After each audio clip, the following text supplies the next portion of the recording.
Right. Kumusta mga kaibigan? It's me, Teacher Kevin PH. Ano usapang printer ulit tayo ngayon mga kaibigan, no?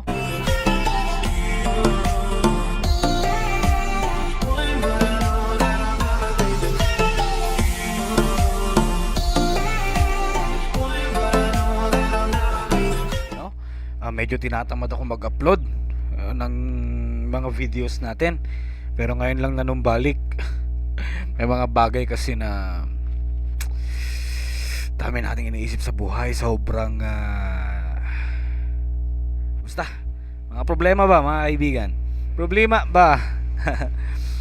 So usapang pigment ink ulit tayo. Ito yung mga common issues, no, na na-encounter kapag ka yung isang printer natin ay naka-pigment ink. You see, meron tayong Epson printhead dito, regular 4 colors: black, yellow, magenta, and cyan.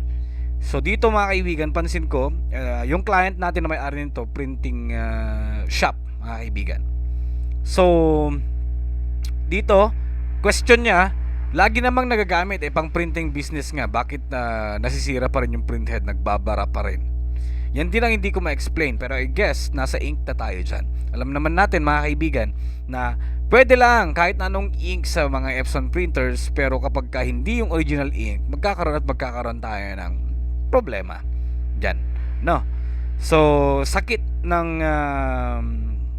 mga printer na naka-pigment ink. Dito pa lang kasi mga kaibigan, yung pigment ink kasi tumitigas yan, no?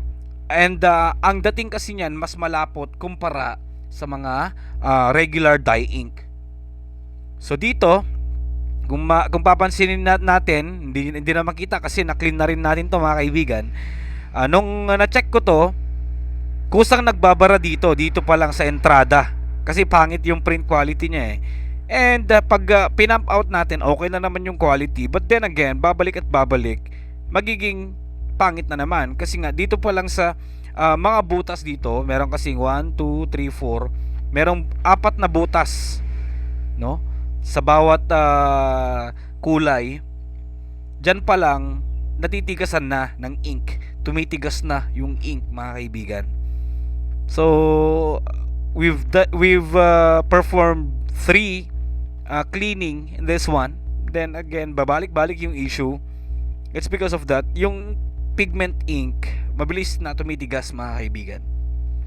Yan. Hindi ko alam kung meron din bang original pigment ink, but then regardless of that, still you're using an Epson printer and ang recommended ink is yung genuine ink ng Epson. Doon papasok yung tanong natin. Lagi namang nagagamit, 'di ba? Nasira pa rin. So, hindi siya barado, pero dito, hindi barado sa loob ng printhead, pero dito pa lang bumabara na yung pigment ink. Then, nakiklean natin yan, but then again, paulit-ulit lang na ganon, parang natitigasan siya. Parang bumabara, medyo malapot kasi yung pigment ink eh. Unless na lang kung meron ding mga particles or mga konting dumi, no? So, yan. Another idea na naman bago kayo mag-pigment ink. Thank you for watching.